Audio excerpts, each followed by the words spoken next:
Good evening and praise the Lord. सबको जय मसीह की। सबको जय मसीह। Praise Lord. जय मसीह की। यिर्मयाह यिर्मयाह का 43वां अध्याय भी हमने देखा। क्या चल रहा है पूरी कहानी के अंदर? यिर्मयाह की भविष्यवाणी पूरी हो गई। क्या कहा कि तुमको बाबिलोन की अधीनता में जाना होगा। बाबिलोन का राजा नबूकदनेस्सर तुमको गुलाम बनाएगा, तुमको अपने पास लेकर जाएगा। पर लेकिन अगर तुम विरोध करोगे, अगर तुम परमेश्वर की आज्ञा का पालन नहीं करोगे तो तलवार चलेगी, मंदी आएगी, मरी आएगी, यानी मारे जाओगे। अब जो नबूकदनेस्सर राजा जब आया, उसने सिद्ध किया राजा से लेकर बहुत लोगों को वो कैद करके ले गया। पर लेकिन कुछ लोगों को छोड़ दिया जो बड़े कमजोर टाइप के थे, कंगाल टाइप के थे। नबूजरदान जो इनका एक सेनापति था, याद है? उसने इनको बोला छोड़ दो, और जर्मिया को भी बोला अच्छा तू बता तेरे को कहाँ जाना, क्योंकि जर्मिया पर राजा की दृष्टि में अच्छा बंदा है, भविष्यद्वक्ता है। उसके लिए बोला जो चाहे तू, तेरे को बाबिलोन जाना है बाबिलोन चला जा, तेरे को यरूशलेम में रहना, यहूदा में रहना, यही रह जा, कोई बात नहीं, जैसे तेरी मर्जी। यर्मिया ने कहा मैं मुझे तो यही रहना है। ठीक है, तो उसको किसके साथ जोड़ दिया था? याद है कौन था गवर्नर? हम्म गदल हम्म गदलिया। गदलिया। उस कहता गदलिया गवर्नर के पास उसके घर में छोड़ दिया, वो तेरी देखभाल करेगा, चिंता मत कर। अब ये जो चल रहा था सीन, अब यहां पर जो भी यहूदी बचे हुए थे, कुछ लोग अंदर ही अंदर वो नहीं चाहते थे कि वो बाबिलोन के राजा की अधीनता करें, विद्रोह। वो चाहते थे कि किसी तरीके से हम इसकी गुलामी से, इसके अधीनता से बच निकले। जिसमें हमने देखा था एक बंदे का नाम आया था इश्माइल। इश्माइल कहाँ का किसे कौन से राजा के साथ अपना रिलेशन बांध के रखा था? अमोन का साथ। वो अमोन के साथ कहीं उसका बंदा था। वो तो उसने तो गदलिया को भी मार डाला, और कुछ लोगों को लेकर चल चल पड़ा अमोन जाने के लिए। फिर वो दूसरा बंदा था योनातान। योनातान ने भी पकड़ा उसको जाकर कि इन लोगों को कहाँ लेके जा रहा है तू। उनको पकड़ा, सब लोगों को इकट्ठा किया, और क्या कहा कि चलो हम मिस्र में चलते हैं। और साथ ही साथ में योनातान क्या बोलता है? अब ये याद रखना, ये योनातान भी एक और बंदा है। जैसे इस्माइल भी एक लीडर टाइप का है, योनातान भी एक लीडर टाइप का बंदा है। लोगों को कहता नहीं हम, और हमको मिस्र जाना चाहिए, और यिर्मयाह को बोलता है हमारे लिए दुआ करो, प्रार्थना करो कि प्रभु हमारी मदद करे। हालांकि ये कहता नहीं कि हमको मिस्र जाना है, बस प्रार्थना कर। कई बार होता है ना, कई लोग कहते हैं हमारे लिए प्रार्थना करो, बोलेंगे नहीं कि प्रार्थना का विषय क्या है। कभी आपने देखा ऐसे लोगों को? अंदर ही अंदर वो बताएंगे नहीं, और अगर हमने उस पॉइंट पर लाकर प्रार्थना नहीं करी, "हम्म, ठीक नहीं किया"। क्या मतलब? यही उसका इशू है। यिर्मयाह को बोलता प्रार्थना करो, और यिर्मयाह ने कहा प्रार्थना? मैं 10 दिन तक उसने इंतजार। देखिए प्रभु बात नहीं करता, जब एक बात को कह देता वो दोबारा नहीं कहेगा। 10 दिन हो गए यिर्मयाह इंतजार कर रहा, 10 दिन। फिर प्रभु का वचन आया। मैं बार बार, प्रभु कहता मैंने कहा है कि तुमको, अगर वो कहता बाबिलोन जाना है तो बाबिलोन जाओ, अगर वो कहता यहाँ रहना है तो यहाँ रहो, जो वो कहता है। अगर तुमको यहाँ रहने के लिए कहता यहीं रहो, तुम बच जाओगे। पर अगर तुम मिस्र जाने की बात करते हो, मारे जाओगे। यहां तक अगर मिस्र में जाओगे, मिस्र के राजा को भी मैं पकड़वा दूंगा, उसको अधीनता में ले जाऊंगा मैं।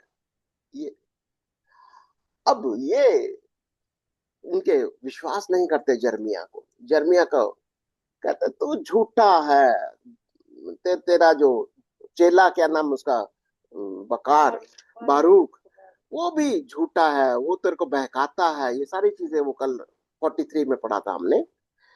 तो ये सारी चीजें जब हो रही थी, और यर्मिया को, जब यर्मिया और बारूक को जबरदस्ती ले गए कहाँ, मिस्र में, मिस्र में जबरदस्ती ले गए। अब परमेश्वर का वचन तो आता ही है उसके पास। ने बोला कि ठीक नहीं किया तुम लोगों ने, प्रभु यहाँ पर तुमको, इस देश को, यहाँ के राजा को, सबको, जो नबूकदनेस्सर है, बाबिलोन का राजा है, वो आएगा और यहाँ के पत्थर, यहाँ पर अपना सिंहासन रखेगा। वो पत्थर का दृष्टांत पड़ा था कल, पढ़ा था ना। भविष्यवाणी। इसी पत्थर के ऊपर वो अपना भवन, अपना सिंहासन बनाएगा। ये और वो भविष्यवाणी भी थी। बनवाएगा, तब वे आकर मिस्र देश को मारेगा। तब जो मरने वाले हों मृत्यु के वश में, जो बंदी होने वाले बंदवाई में, और जो तलवार के लिए तलवार के वश में कर दिए। अब ये जो लोग थे, आधे लोग ऑलरेडी, कुछ तो ऑलरेडी मिस्र में बसे हुए थे पहले के, कुछ लोग ये योहनातान के साथ में मिस्र की ओर चले गए और जबरदस्ती इसको भी ले गए। किसको? यिर्मयाह को, बारूक को भी। अब वहां जाकर एक और भीड़ खड़ी हुई है, वो यहूदियों की, जो असल में उनका विश्वास कहीं वहीं का है। वो यिर्मयाह को सुनना भी नहीं चाहते। तो आइए देखते हैं आज, बहुत बहुत एक बहुत कठोर, बड़ी कठिन सी समस्या है ये। अब यिर्मयाह के लिए कैसे कैसे लोग जो वचन को सुनना ही नहीं चाहते, इतनी इतनी परमेश्वर का दंड आ रहा है, तलवार चल रही है, मरी आ रही है, पर लेकिन फिर भी परमेश्वर के वचन का विरोध करते हैं। आइए देखेंगे यिर्मयाह और उसका 44, ठीक है, और बढ़ रहा है। मैं पढ़ यिर्मयाह 44, जिसकी हेडिंग है मिस्र में यहूदियों के लिए परमेश्वर का संदेश। जितने यहूदी लोग मिस्र देश में मिग्दोल, तहपन्हेस और नोप नगरों और पत्रोस देश में रहते थे, उनके विषय यिर्मयाह के पास यह वचन पहुंचा। कौन लोग थे यहाँ पर? ऑलरेडी कुछ लोग मिस्र में थे, यहूदी लोग, ठीक है, और कुछ लोग यहाँ से जो माइग्रेट होकर, भाग कर चले गए थे, जिनके साथ में यिर्मयाह भी था, ठीक है। तो उनके जितने भी मिस्र के अंदर लोग यहूदी थे, उनके लिए एक परमेश्वर का वचन आया। दूसरी आयत, इज़राइल का परमेश्वर, सेनाओं का यहोवा यूं कहता है, जो विपत्ति में यरूशलेम और यहूदा के सब नगरों पर डाल चुका हूं, वह सब तुम लोगों ने देखी है। देखो, वे आज के दिन कैसे उजड़े हुए और निर्जन हैं। तो ऑलरेडी कहता है, मैंने वो विपत्ति मैंने ऑलरेडी डाल चुका हूं। अब वो विपत्ति खत्म हो चुकी थी, क्योंकि अभी उसने विपत्ति कहता है वो जो मैंने यरूशलेम में, यहूदा में डालनी थी, तुमने देखा भी उसको, और तुम लोग जानते हो कि मैं कैसे विपत्ति डालता हूँ। क्योंकि क्यों क्यों विपत्ति डाली थी? तीसरी आयत में, क्योंकि उनके निवासियों ने वह बुराई की जिससे उन्होंने मुझे रीस दिलाई थी। वे जाकर दूसरे देवताओं के लिए धूप जलाते थे और उनकी उपासना करते थे, जिन्हें ना तो तुम और ना तुम्हारे पुरखा जानते थे। प्रभु का क्या कहता है कि तुम किसकी उपासना करते हो, किसके सामने धूप बत्ती करते हो? क्या तुम उसको जानते हो? नहीं जानते। तुम ऐसे देवी देवता के सामने, मूर्तियों के सामने धूप बत्ती करते हो जिसको तुम जानते भी नहीं, ना तुम्हारे पुरखा जानते थे, कोई जानता नहीं, तुम उसकी उपासना करते हो। और उसके लिए प्रभु का क्रोध आता है। प्रभु कहता मेरा क्रोध आता, मुझे रिस आता है। तो भी मैं अपने सब दास भविष्यद्वक्ताओं को बड़े यत्न से ये कहने के लिए तुम्हारे पास भेजता रहा कि ये घृणित काम मत करो, जिससे मैं घृणा रखता हूँ। तो प्रभु क्या कहता है, ये सब मैं विपत्तियां डालता हूं तुम्हारे ऊपर, जो कष्ट आते हैं, एक तलवार चलती है, ये सब क्या है? क्योंकि मुझे क्रोध आता है, घृणा आती है, और तुम लोग फिर भी जान बूझ कर ये सब सब काम करते हो। और पर उन्होंने क्या किया, 5वीं आयत में, पर उन्होंने मेरी ना सुनी हम्म और ना मेरी ओर कान लगाया कि अपनी बुराई से फिरें और दूसरे देवताओं के लिए धूप ना जलाएं।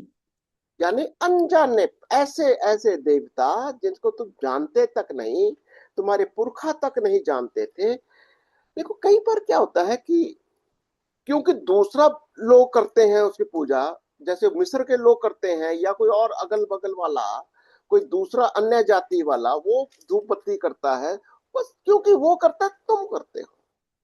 तुम जानते नहीं हो, तुमको पता कुछ नहीं है, पर तुम लोग कर रहे हो। इस बात के लिए प्रभु को कहता, मुझे रिस आता है, मुझे गुस्सा आता है, ये इस कारण मेरी जलजलाहट और कोप की आग यहूदा के नगरों और यरूशलेम की सड़कों पर भड़क गई और वे आज के दिन तक उजाड़ और सुनसान पड़े हैं। तो यही वजह है कि मैंने कि प्रभु ने क्या कहा कि मैं यरूशलेम को उजाड़ कर दिया है, यरूशलेम को, यहूदा को उजाड़ करके, अभी भी वो उजाड़ पड़ा हुआ है।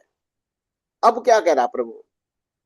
अब यहोवा सेनाओं का परमेश्वर, जो इज़राइल का परमेश्वर है, यूं कहता है, तुम लोग क्यों अपनी ये बड़ी हानि करते हो कि क्या पुरुष, क्या स्त्री, क्या बालक, क्या दूध पीता बच्चा, तुम सब यहूदा के बीच से नष्ट किए जाओ और कोई ना रहे। क्या तुम अपनी हानि खुद करते हो? क्या मतलब जान बूझ कर तुम अपना नुकसान खुद करते? किस किस का? बालक, बच्चे, दूध पीते बच्चे सब नष्ट हो जाते हैं। लेकिन ये सब का जिम्मेवारी कौन, किसको दे रहा? वो तुम लोग हो। क्योंकि ये सब जो तुम काम करते हो, इनका नाश, तुम्हारे दूध पीते बच्चे, तुम्हारा परिवार, ये सब कुछ जो है, ये नाश हो रहे हैं, इसकी जिम्मेवारी भी तुम्हारी ही है, क्योंकि तुम लोग ये काम करते हो। क्योंकि आगे देखते हो, क्योंकि इस मिस्र देश में, जहां तुम परदेशी होकर रहने के लिए आए हो, तुम अपने कामों के द्वारा अर्थात दूसरे देवताओं के लिए धूप जलाकर मुझे रीस दिलाते हो, जिससे तुम नष्ट हो जाओगे और पृथ्वी भर की सब जातियों के लोग तुम्हारी जाति की नामधराई करेंगे और तुम्हारी उपमा देकर शाप दिया करेंगे। क्या देखो प्रभु का, अब प्रभु का मन का, उसका उसका जो देख रहे हो, कितना प्रभु का क्रोध है, या उसको कितना गुस्सा आ रहा है कि तुमको तो लोगों के सामने मेरी गवाह बनना है। तुम तो याजक हो, मेरे राजा हो, मेरी प्रजा हो, तुमको लोगों के सामने मेरी गवाही देनी। उल्टा क्या कर रहे हो तुम? उनके देवी देवता, उनकी पूजा को, उनकी धूप बत्ती कर रहे हो, और लोग हंसेंगे तुम्हारे ऊपर। लोग हंसते हैं। अरे ये कैसे लोग हैं? ये कह रहा वो कि लोग हंसेंगे और तुम नाम धराई करेंगे, और तुम्हारी उपमा देकर शाप देंगे। गाली कर, एक किस्म से गाली देंगे वो। हाँ, और जो जो बुराइयां तुम्हारे पुरखा यहूदा के राजा और उनकी स्त्रियां और तुम्हारी स्त्रियां, वरन तुम आप यहूदा देश और यरूशलेम की सड़कों में करते थे, क्या उसे तुम भूल गए हो? किसको बोल रहा है? ये सब परिवार को। तुम जो बुराइयां कौन कौन करते हो? तुम्हारे राजा, तुम्हारी पत्नियां, स्त्रियां, तुम आप जितने पूरा परिवार, सब लोग तुम मिलकर करते थे। उनकी स्त्रियां, यहूदा के राजा की स्त्रियां और तुम्हारी स्त्रियां जो करते थे, सब तुम लोग करते थे, सड़कों पर करते थे, खुल्लम खुल्ला करते थे। अब भूल गए क्या तुम लोग? कैसा ऐसे ऐसे काम तुम करते थे? तो अब क्या कहता है?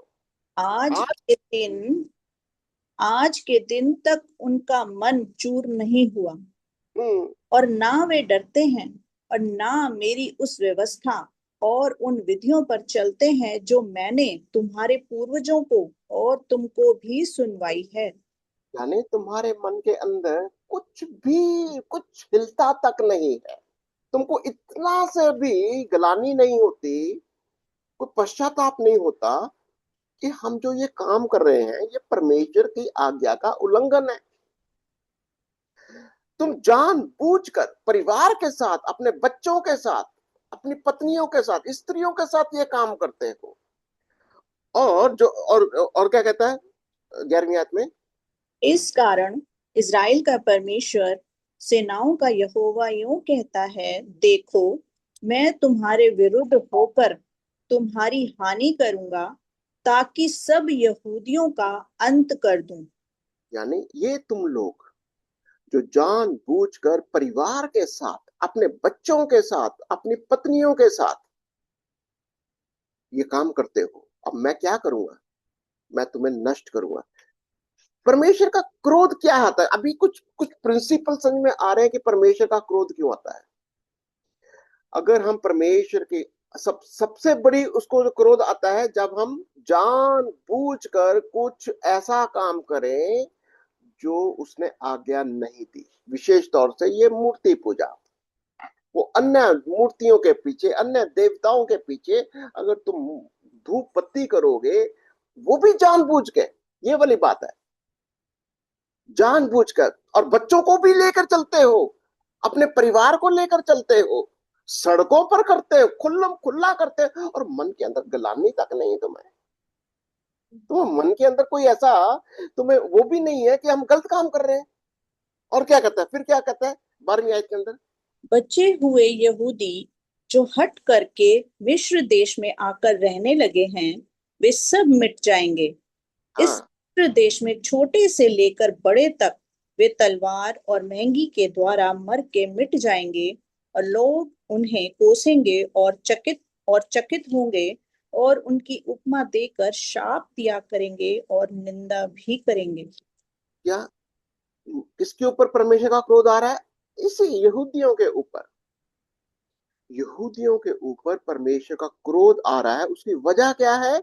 उन्होंने अपने परमेश्वर को छोड़कर किसी ऐसे प्राय देवताओं के लिए धूप बत्ती जगाना शुरू कर दिया, वो भी जानबूझकर, वो भी अपने परिवार के साथ, वो भी अपने बच्चों के साथ, वो भी खुल्लम खुल्ला, वो भी सड़कों पर। ये तो प्रभु क्या कहता है? जैसा मैंने यरूशलेम को तलवार, महंगी और मरी के द्वारा दंड दिया है, वैसा ही मिस्र देश में रहने वालों को भी दंड दूंगा। ठीक है, अब किसकी बात हो रही है? बिल्कुल यहूदियों की बात हो रही जो है। बचे हुए यूथ हैं। जो यहूदी लोग मिस्र देश के अंदर ये सब काम कर रहे हैं, खुल्लम खुल्ला जान बूझ कर ये काम कर रहे हैं, मैं तुम्हें नाश करूंगा।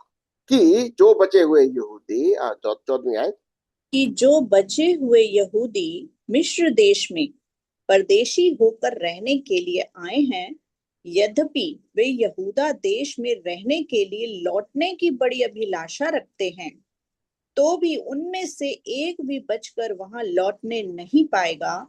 केवल कुछ ही भागे हुओं को छोड़ कोई भी वहां ना लौटने पाएगा। यानी ज्यादातर तुम लोग यहाँ मारे जाओगे। हो सकता है कोई भाग दौड़ कर निकल जाए तो निकल जाए, पर तुम लोग ज्यादा, सब लोग यहीं पर मारे जाओगे। फिर क्या होता है? तब मिस्र देश के पत्रोस में रहने वाले जितने पुरुष जानते थे कि उनकी स्त्रियां दूसरे देवताओं के लिए धूप जलाती हैं, और जितनी स्त्रियां बड़ी मंडली में पास खड़ी थीं, उन सबों ने यिर्मयाह को ये उत्तर दिया। अब ये सब, और जो जितनी स्त्रियां थीं ये धूप बत्ती करती थी, और वो भी जानबूझ कर करती थी, खुल्लम खुल्ला सड़कों के ऊपर करती थी, अपने परिवारों के साथ करती थी। ये सब सुना उसने। और अब ये बहुत ज्यादा इंपॉर्टेंट कि उन्होंने क्या जवाब दिया, ये बड़ा ध्यान से देखना कि ये स्त्रियों ने क्या जवाब दिया। देखो 16वीं आयत। जो वचन तूने हमको यहोवा के नाम से सुनाया है, उसको हम नहीं सुनने की। पहली बात, जो तू कह, यिर्मयाह को देखो बोल रही है ये स्त्रियां जो धूप बत्ती करती हैं, कहती है जो तू वचन सुना रहा है यहोवा का, हमसे मत सुना, हमको नहीं सुनना। टिकट हो सोचो, रहा हमको मत सुना, ये कहती है वो। और जो उसका नाम सुनना भी नहीं चाहते। ओके चलो। जो जो मन्नतें हम मान चुके हैं उन्हें हम निश्चय पूरी करेंगी। हम स्वर्ग की रानी के लिए धूप जलाएंगे और तपावन देंगे, जैसे कि हमारे पुरखा लोग और हम भी अपने राजाओं और अन्य हाकिमों समेत यहूदा के नगरों में और यरूशलेम की सड़कों में करते थे, क्योंकि उस समय हम पेट भर के खाते और भले चंगे रहते और किसी विपत्ति में नहीं पड़ते थे। क्या?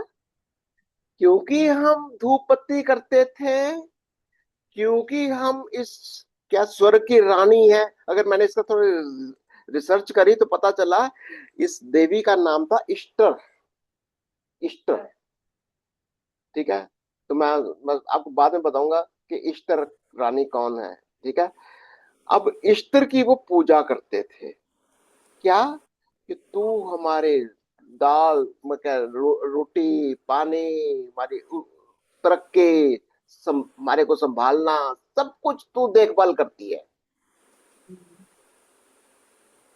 और क्योंकि वो उनके माइंड के अंदर क्या डाल दिया गया था, वो ईस्टर देवी की तुम पूजा करोगे तो तुम्हारे को ये सब कुछ मिल रहा है, और प्रभु यहोवा का नाम हटा ही दिया, निकाल दिया।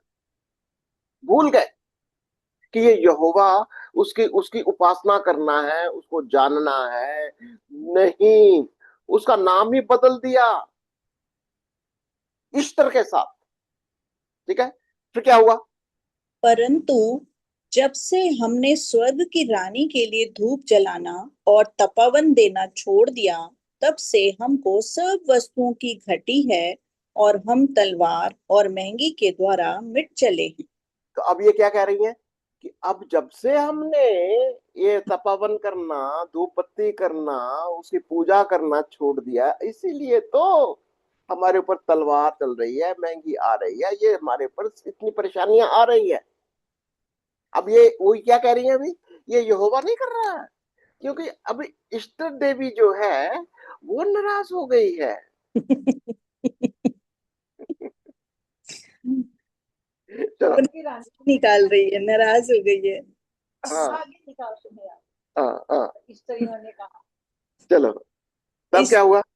स्त्रियों ने कहा, जब हम स्वर्ग की रानी के लिए धूप जलाती और चंद्राकार रोटियां बनाकर तपावन देती थी, तब अपने अपने पति के बिन जाने ऐसा नहीं करती थी।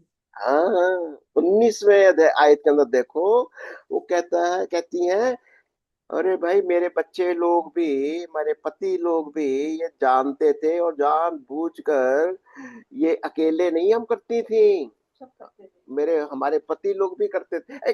एक आयत को याद रखना, जर्मिया 7 और उसकी 18वीं आयत के अंदर जर्मिया क्या बोलता है? कहता है कि देख, तुम्हारे बाल बच्चे ईंधन बटोरते हैं, किसके लिए? और इष्ट देवी के लिए।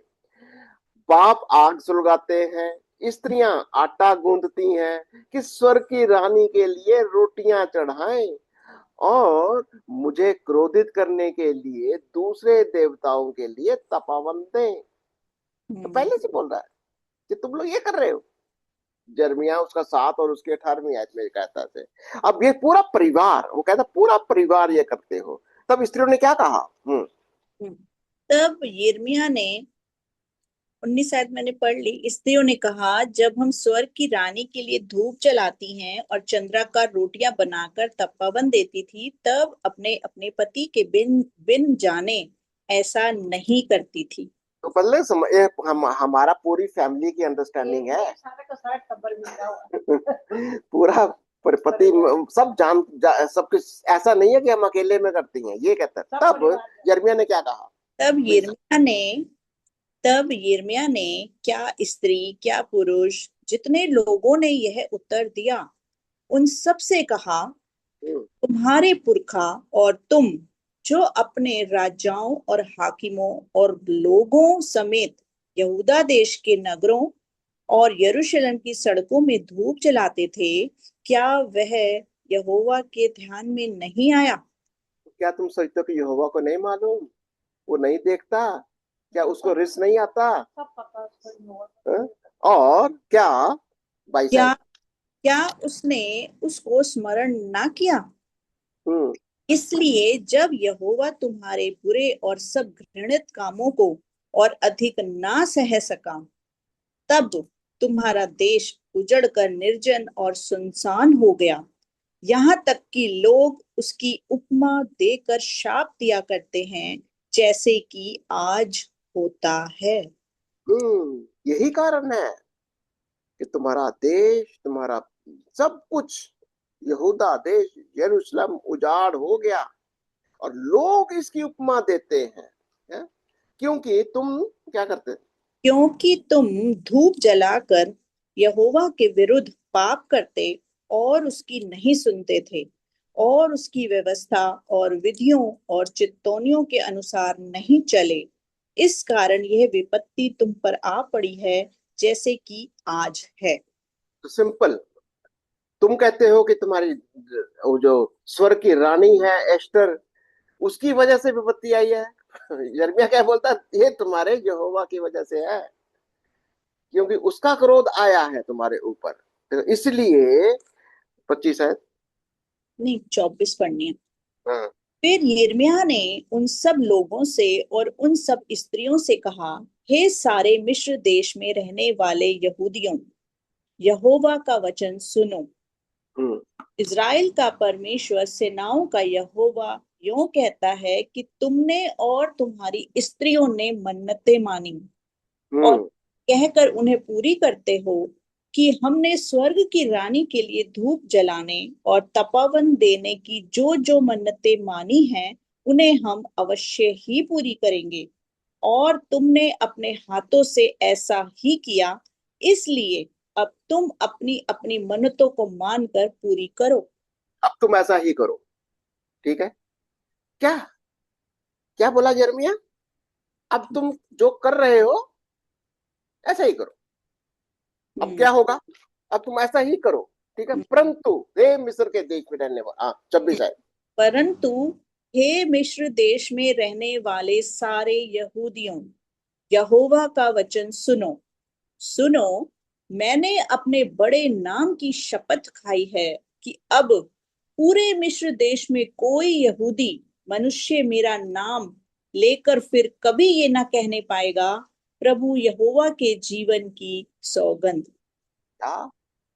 अब तुम मेरे नाम की सौगंध नहीं खा सकते, यानी मेरे नाम का अधिकार नहीं जता पाओगे। अब तुम मेरे नाम को नहीं ले पाओगे, ये कह रहा है वो भी। ये सुनो, अब यह और कहता है। सुनो, अब मैं उनकी भलाई नहीं, हानि ही की चिंता करूंगा। मिस्र देश में रहने वाले सब यहूदी तलवार और महंगी के द्वारा मिटकर नष्ट हो जाएंगे, जब तक कि उनका सर्वनाश ना हो जाए। टोटल टोटल सर्वनाश। मैं तुम्हारा पे, अब कहते तुम ऐसा ही करो। नहीं कोई बात नहीं, तो कहते तुमको धूप पूजा करनी, करो, ऐसे करो, पर टोटल नाश हो जाएगा तुम्हारा अभी। और तो जो, जो तलवार से बचकर और मिस्र देश से लौटकर यहूदा देश में पहुंचेंगे, वे थोड़े ही होंगे।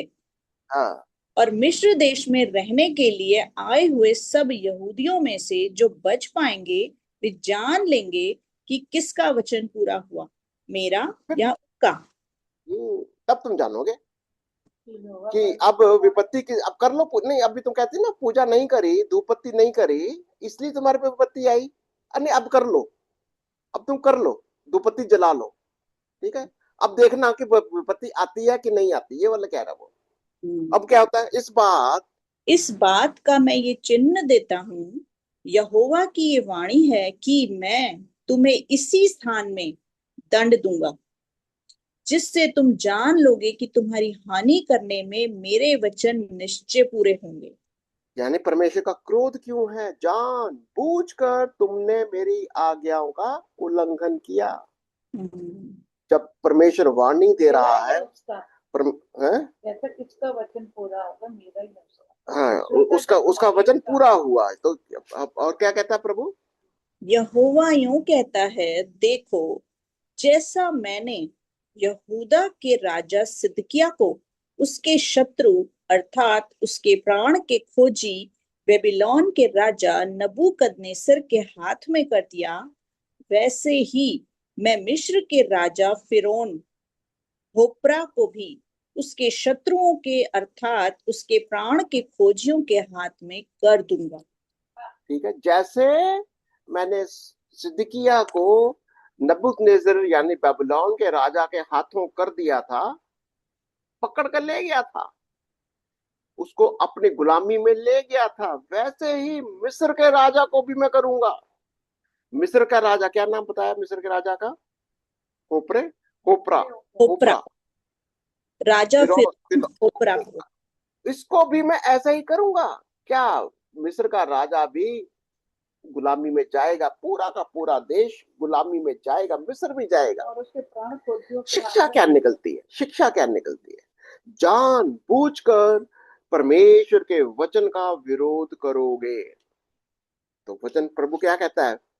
अगर तुमको सोच ही लिया, तुमने ठान ही लिया कि मैंने पश्चाताप नहीं करना, फिर प्रभु क्या कहता है? अब तुम यही करो, फिर अब यही काम करो, और तुम फिर अब देखो कि परमेश्वर का क्रोध कैसे आता है। आइए देखें, थोड़ा सा कंक्लूडिंग में देखते हैं रोमियो पहला अध्याय और उसकी 18वीं आयत से देखते हैं। रोमियो पहला अध्याय और 18वीं आयत। रोमियो पहला अध्याय 18वीं आयत से, परमेश्वर का क्रोध। रोमियो पहला 18 में कहता है, परमेश्वर का क्रोध तो उन लोगों की सब अभक्ति और अधर्म पर स्वर्ग से प्रकट होता है जो सत्य को अधर्म से दबाए रखते हैं। यानी सत्य को जानते तो हैं, पर लेकिन जानबूझकर अधर्म के साथ उसको दबाते हैं। ये बिल्कुल यही कंडीशन है इनकी भी। आ गए हैं, इसलिए आगे 19 पढ़ना है, इसलिए कि परमेश्वर के विषय का ज्ञान उनके मनों में प्रकट है, क्योंकि परमेश्वर ने उन पर प्रकट किया है। तो यानी ज्ञान है उनके पास, वचन मालूम है, पर लेकिन जान बूझ कर यही लोग यही तो कर रहे थे। जान बूझ कर हम तो ऐसा ही करेंगे, हम तो धूप बत्ती करेंगे ही करेंगे। अब कहता ज्ञान भी है, जान बूझ कर ये करते हैं। अब क्या करते हैं उसके, और विषय उसके अनदेखे गुण अर्थात उसकी सनातन सामर्थ्य और परमेश्वरत्व जगत की सृष्टि के समय से उसके कामों के द्वारा देखने में आते हैं, यहाँ तक कि वे निरुत्तर हैं। यानी निरुत्तर है वो, उनको कुछ कोई उनके पास कोई आइडिया नहीं है कि क्यों हमको ईस्टर देवी की उपासना करनी है, क्यों क्यों परमेश्वर यहोवा की हमको उपासना, उसकी उसकी आज्ञा का पालन नहीं करना। नहीं, कोई जवाब नहीं है कोई, और बस एक सोच लिया कि हम तो इसी की उपासना करेंगे, हम तो इसी देवी की उपासना करेंगे। अब ये क्या कहता है? इस कारण कि परमेश्वर को जानने पर भी उन्होंने परमेश्वर के योग्य बढ़ाई और धन्यवाद ना किया, परंतु हम्म, अर्थ विचार करने लगे, यहाँ तक कि उनका निर्बुद्धि मन अंधेरा हो गया। और वे वे अपने आप को बुद्धिमान जताकर मूर्ख बन गए और और अविनाशी परमेश्वर की महिमा को नाशवान मनुष्य और पक्षियों और चौपायों और रेंगने वाले जंतुओं की मूरत की समानता में बदल डाला। यानी मूर्ति पूजा सबसे खतरनाक लेवल, चाहे चूहा हो, बिल्ली हो, जानवर हो, सबके उसके समानता में डाल दिया। इस कारण प्रभु ने क्या किया? इस कारण परमेश्वर ने उन्हें उनके मन की अभिलाषाओं के अनुसार अशुद्धता के लिए छोड़ दिया कि वे आपस में अपने शरीरों का अनादर करें। यानी जैसे उसने कहा ना, अब तुम मूर्ति पूजा करते करते चलो। अभी देखो, कई बार परमेश्वर, अगर हम जान बूझ कर उसकी आज्ञा का पालन नहीं करते, जान बूझ कर हम पश्चाताप नहीं करते, तो प्रभु का आत्मा क्या करता है? छोड़ देता है, उसी में जाओ।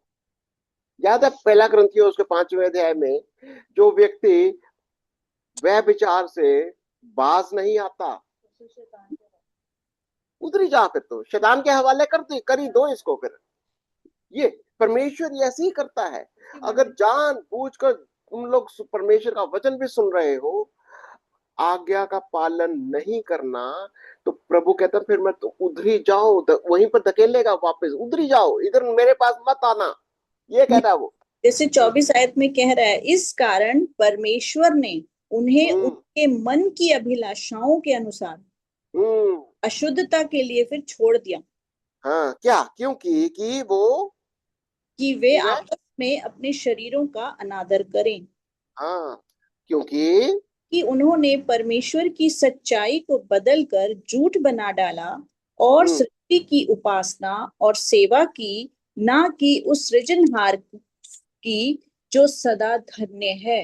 आमीन। हाँ, तो देखिए यहाँ पर कई बार ये बिल्कुल क्लियर है कि हम्म, अगर पश्चाताप नहीं करते, अगर कोई भी व्यक्ति, खास तौर से प्रभु के लोग, विश्वासी लोग, अगर हम अपनी गंदी आदतों से बाज नहीं आते, पाप की बातों से बाज नहीं आते, पश्चाताप नहीं करते, तो परमेश्वर फिर आपको उसी में धकेल देता है। उसी में जाओ, तुम शरीर के गंदे काम करते, उसी में जाओ, वापस नहीं आने देगा वो। कहता उसी में जाओ तुम। क्या कहता? आगे पढ़ लो 26 आयत के अंदर। आगे 26। 26। हाँ, इसलिए परमेश्वर ने उन्हें नीच कामनाओं के वश में छोड़ दिया, यहाँ तक कि उनकी स्त्रियों ने भी स्वाभाविक व्यवहार को उससे जो स्वभाव के विरुद्ध है बदल डाला। हम्म वैसे ही पुरुष भी स्त्रियों के साथ स्वाभाविक व्यवहार छोड़कर आपस में कामातुर होकर जलने लगे, और पुरुषों ने पुरुषों के साथ निर्लज काम करके अपने धर्म का ठीक फल पाया। वो बिल्कुल अडल्ट्री, जो होमोसेक्सुअलिटी और क्या क्या गंदा काम जो होते हैं। तो 28 को पढ़ लो अभी। जब उन्होंने परमेश्वर को पहचानना ना चाहा, तो परमेश्वर ने भी उन्हें उनके निकम्मे मन पर छोड़ दिया कि वे अनुचित काम करें। ठीक है, अभी आपको 24 और 28 का मिलता जुलता दिखाई दे रहा है। हम्म, जान प्रभु उसी में धकेल देगा।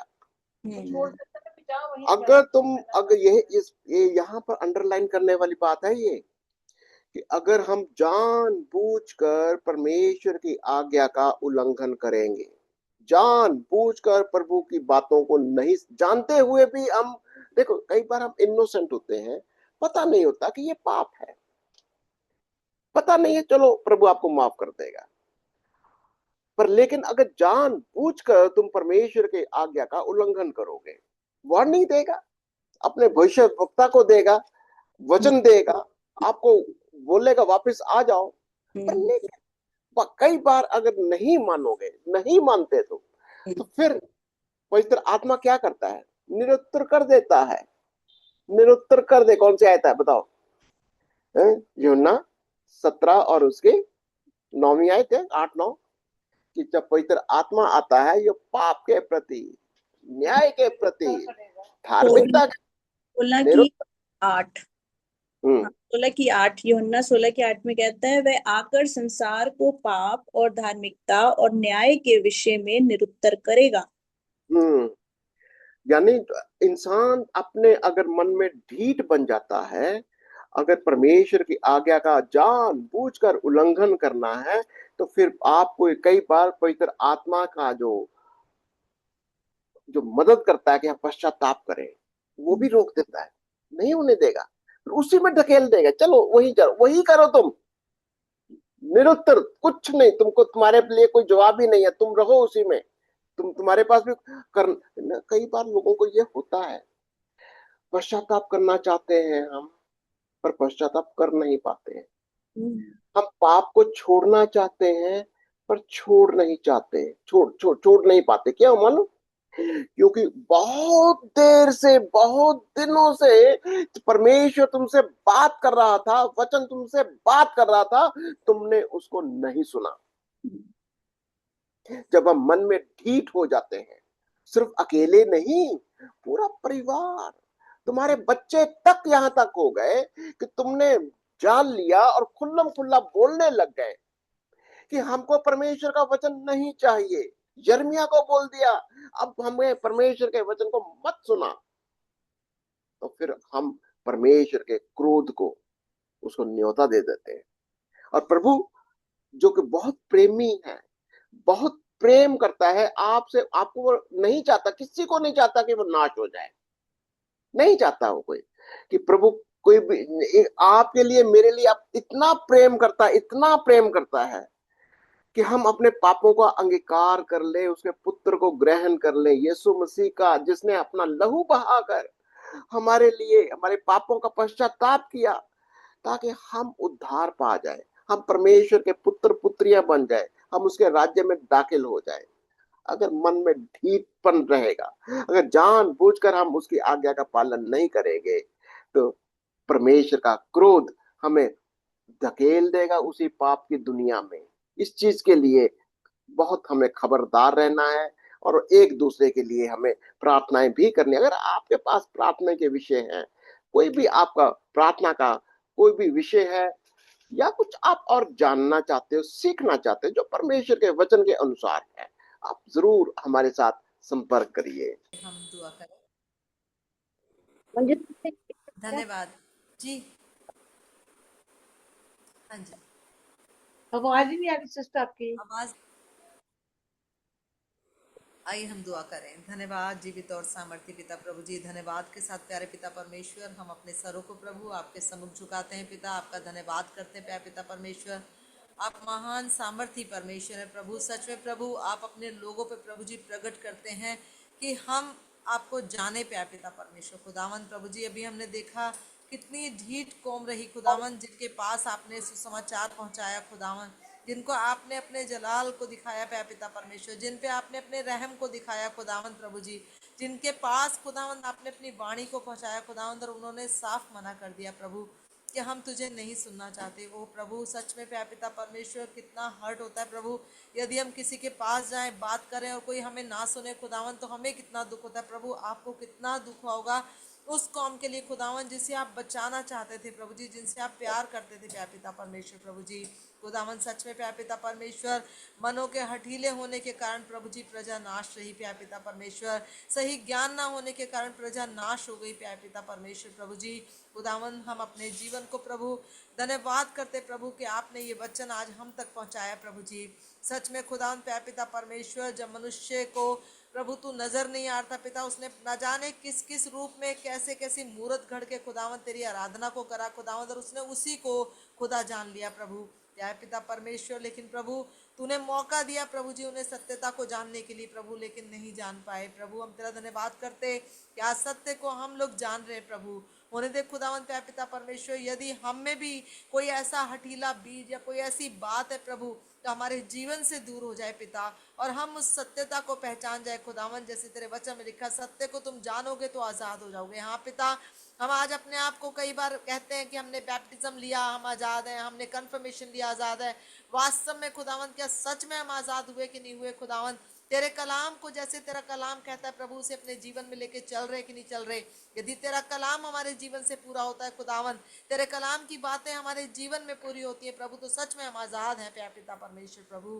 पिता, हम अपने आप को तेरे चरणों में रखते हैं प्रभु। हमें बहुत सी बुराइयां, बहुत सी घटियां प्रभु, हम चाहते हैं प्रभु अपने जीवन को प्रभु तेरे वचन से मेल करें प्यारे पिता परमेश्वर। हमें क्षमा करना प्रभु हमारी तमाम खताओं गलतियों के लिए प्रभु। तो जीवित और सामर्थी पिता है प्रभु, हम अपनी आंखों से नहीं खुदावन, आत्मा की आंख से तुझे देख पा रहे हैं खुदावन आज प्यारे पिता परमेश्वर।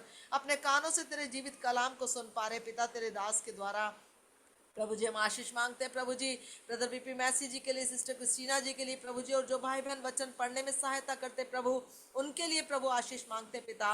इनके साथ होना प्रभु जी, हर कमी घटी को दूर करना प्यारे पिता परमेश्वर, अपने अनुग्रह में बनाना खुदावन, वो अपने कीमती समय को निकाल के खुदावन आज तेरे सच्चे वचन को खुदावन हमारे तक लेके आए हैं। उन्हें देख खुदावन प्यारे पिता परमेश्वर, इसे हम अपने जीवन में ग्रहण करें प्रभु। हम कहें कि हम सुनना चाहते हैं प्यारे पिता परमेश्वर, हम इसे अपने जीवन में लेना चाहते हैं प्रभु जी। पिता प्रभु जी, साथ ही साथ प्रभु प्रार्थना करते अपने भाई बहनों के लिए खुदावन, जिनके बहुत सारी प्रार्थनाओं के विषय प्रभु, हर एक पे तेरा रहम हो प्रभु जी। विशेषकर मैं सिस्टर अमिता के लिए प्यारे पिता परमेश्वर जिनका पैर काट दिया गया प्रभु जी, उनके लिए प्रार्थना करती प्रभु जी। प्यारे पिता परमेश्वर, उनके सर पे ना माँ है ना बाप है, ना एक भाई अभी गुजरा है प्रभु जी जो उनकी सहायता करता था प्रभु। अभी वो अकेले हैं प्यारे पिता परमेश्वर, लेकिन प्रभु हमारा भरोसा है खुदावंद कि आप किसी को अनाथ असहाय नहीं छोड़ते प्रभु। उन बहन के साथ होना और जो आपकी इच्छा उनके घराने के लिए प्रभु, उसे आप पूरा करना प्यारे पिता परमेश्वर। वो तुझे जानना चाहती है पिता, उस पर तेरा दया हो प्यारे पिता परमेश्वर। जैसी भी है प्रभु, तो उसको अपनी आत्मा से बातचीत कर प्रभु, अपने वचन से सिखा पिता।